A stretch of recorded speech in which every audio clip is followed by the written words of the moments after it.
Welcome to the Deep Dive, where we unpack complex ideas and really try to deliver the insights that matter to you.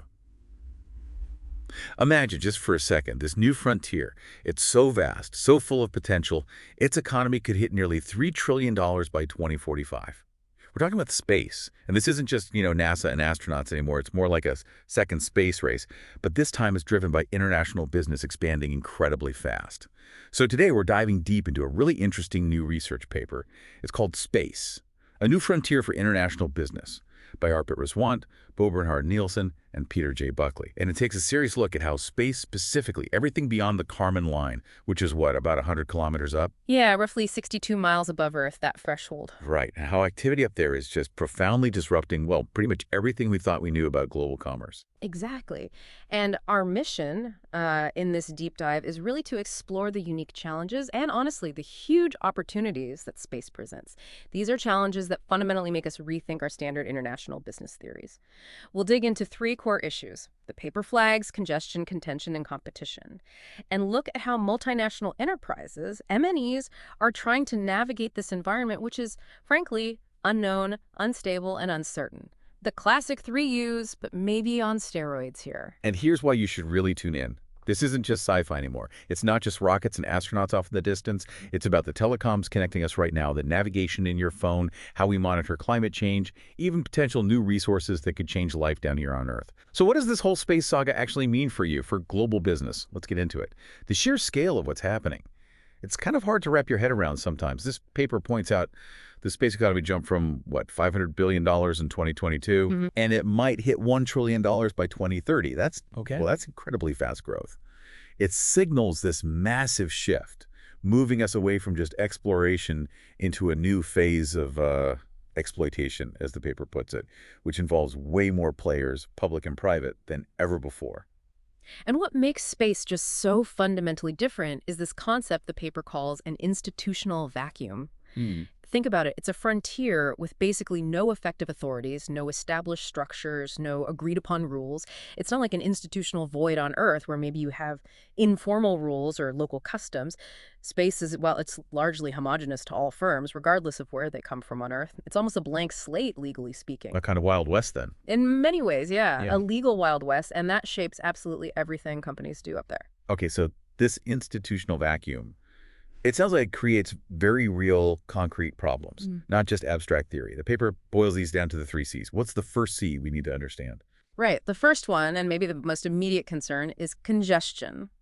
Orbital crowding. If you've seen those visualizations of low Earth orbit LEO, that's below 2,000 kilometers up, you know it's getting seriously cluttered. Yeah, those images are pretty stark. Looks like a swarm of dots. Exactly. Think of it like a highway with no lanes and rapidly increasing traffic. McKinsey estimates maybe 70,000 satellites are in the pipeline. And states have registered filings for potentially over 1.7 million non-geostationary satellites with the ITU by 2030. It's just a staggering number. And this crowding, it leads to this really terrifying risk they call the Kessler syndrome. Can you break that down? It sounds quite dramatic. It is dramatic and potentially catastrophic. Basically, imagine a point where there's so much debris, old satellites, rocket parts, fragments from collisions, that one collision creates more debris, which then causes more collisions, setting off a chain reaction. Wow. Yeah. It could essentially make low Earth orbit unusable for generations. It could effectively blockade future space access, trapping us here.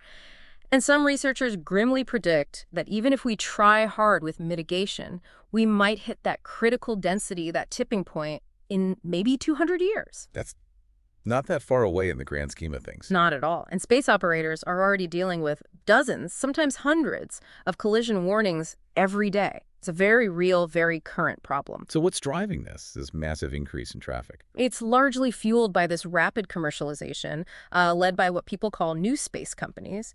Private firms are now driving almost 80% of the commercial activity. You look at MNEs like SpaceX, for instance. Tried with Starlink. Exactly. Aiming for potentially 42,000 satellites just for that one constellation. It gives you a sense of the scale from just one major player. And if you connect the dots globally, you see this massive investment surge, something like $300 billion poured into around 2,000 unique space companies just in the last decade. The projection is for $1.8 trillion in global growth from the sector by 2035. That's according to the World Economic Forum and McKinsey. Huge numbers. Yeah. And what's also interesting is seeing where the money's coming from. It's not just the U.S. anymore. You've got Australia, China, Japan, India, South Korea, the U.K. Lots of countries are jumping in. Okay, so we have the physical crowding, the congestion. Mm-hmm. But you mentioned this institutional vacuum, this lack of rules. That sounds like it leads to the next big challenge, the sea of contention. Absolutely. That vacuum is where contention breeds. The lack of clear legal frameworks, it inevitably creates disputes. Over what? Over resources, over orbital slots. Basically, who gets to do what, where. And part of the problem is defining where. Even the Kármán line, that 100-kilometer boundary, is debated for its practical use. Unlike, say, airspace over a country or maritime zones, nations can't just claim sovereignty over chunks of space. So, property rights. Very ambiguous. Boundaries. Blurred. And I guess the old rules don't really help much here. You mentioned treaties like the Outer Space Treaty from '67. Exactly. They're showing their age. That treaty and others like the Moon Treaty from '79, they were mostly designed with governments, with state actors in mind. Not private companies launching thousands of satellites. Yeah, precisely. The Outer Space Treaty is over 50 years old. It just doesn't effectively address modern issues like commercial exploitation or critically space debris. Are they fit for purpose now? It's a big question. And you see this reflected in the shifting sort of public discourse around space. Historically, you had ideas like space communist space as a global commons, open to all humanity, or space nullius, unclaimed territory, maybe open to ownership. But now in this commercial second space race, the dominant idea seems to be leaning towards space liberum. Which means? Sort of like freedom of the seas. Space is open for commercial exploration and exploitation, but, that immediately raises huge questions about equity. Is it really free for all, or just for those with the rockets and the capital? Yeah. And what about international security, sustainability? It's complex. And this feeds straight into geopolitics, doesn't it? Yeah. Space becomes another arena for terrestrial rivalries. Governments are still major players, obviously, but we're also seeing things like unilateralism, like the U.S.-led Artemis Accords. Right. The Artemis Accords, signed now by over 50 countries. They explicitly allow for commercial profit from resources extracted in space. But doesn't that risk creating sort of parallel structures, fragmenting global governance, maybe prioritizing certain countries' commercial interests over a unified approach? That's a very real concern, and it encourages something called forum shopping. What's that? It's where private companies actively look for countries or regulatory bodies within countries that have the most lenient rules for things like satellite licensing or operations. Ah, like finding the path of least resistance. Exactly, like Right. seeking tax havens on Earth, but for space regulations.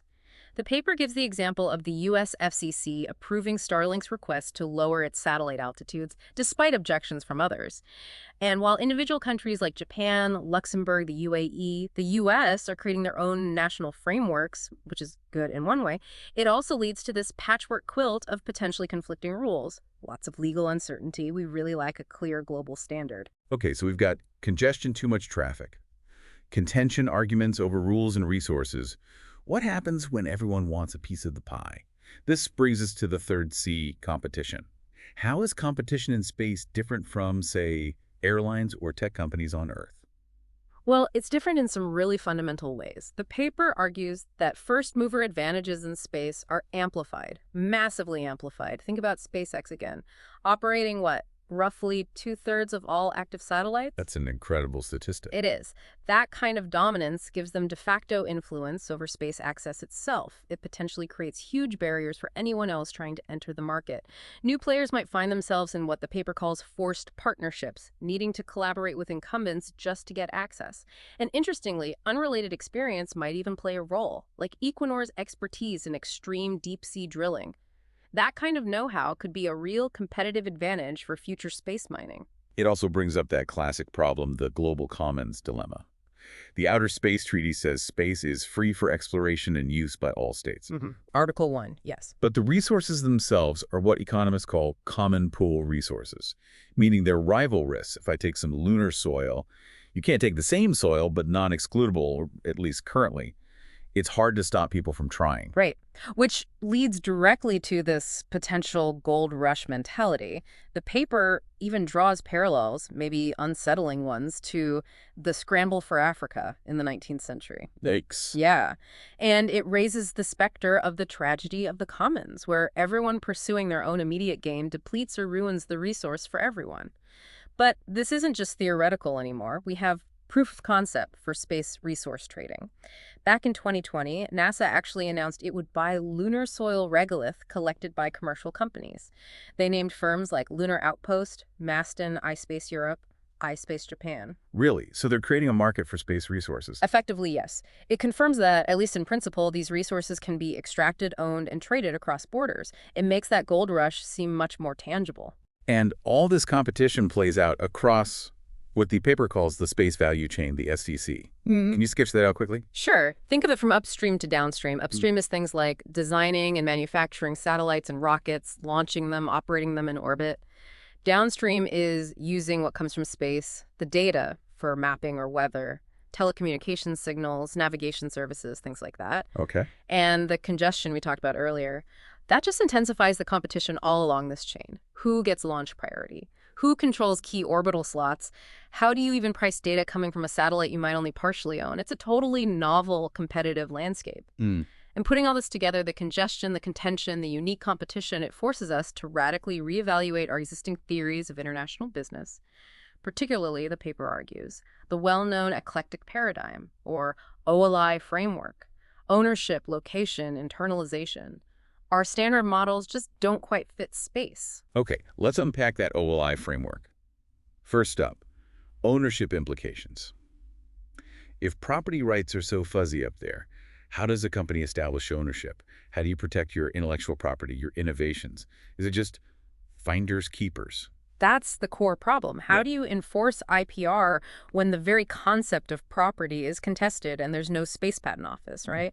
And yes, those huge first mover advantages we discussed can quickly morph into monopolistic or oligopolistic power.